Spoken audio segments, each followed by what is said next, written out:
5 POV tentang dividen hunter. Yang kedua, cari dividen dengan yield tinggi. Oke.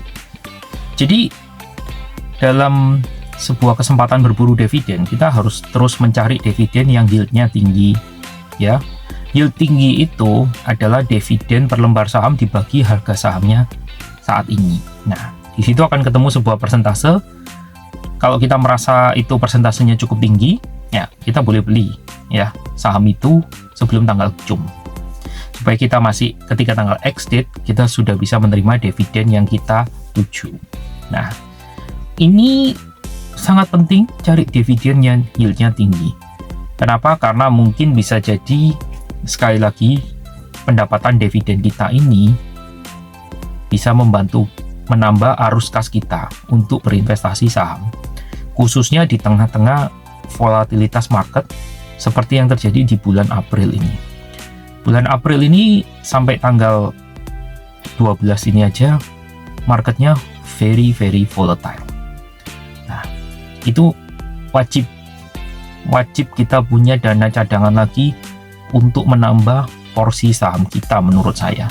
Kalau memang masih mau invest di bursa saham, dibandingkan menyalahkan kebijakan-kebijakan yang ada saat ini, baik dari dalam negeri maupun luar negeri yang nggak bisa kita kontrol, tetapi kita bisa kontrol portfolio kita. Jadi ini wajib diketahui semua orang yang ngatur portfolio saham, menurut saya loh ya. Karena kalau kita terus-terusan menyalahkan misalnya Amerika nih, misalnya Indonesia kok gini, kok gelap, terus Asia gimana, memang apa gunanya? Kan nggak ada gunanya ya.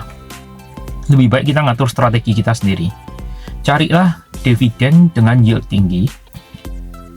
Ketika yield tinggi itu beneran kalian terima dividennya, ya ini bisa digunakan sebagai salah satu alat untuk menambah arus kas.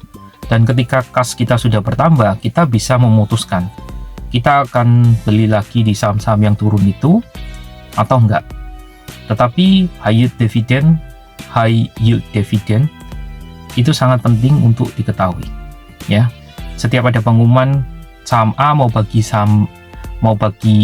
dividen tanggal berapa, terus setelah itu dividennya berapa, kan bisa disimulasikan kurang lebihnya itu berapa persen ya. Misalnya dividennya Rp100, harga sahamnya 1000, nah berarti kan 10%. Ini bagus, yieldnya cukup tinggi. Kurang lebih seperti itu cara ngitung yieldnya ya.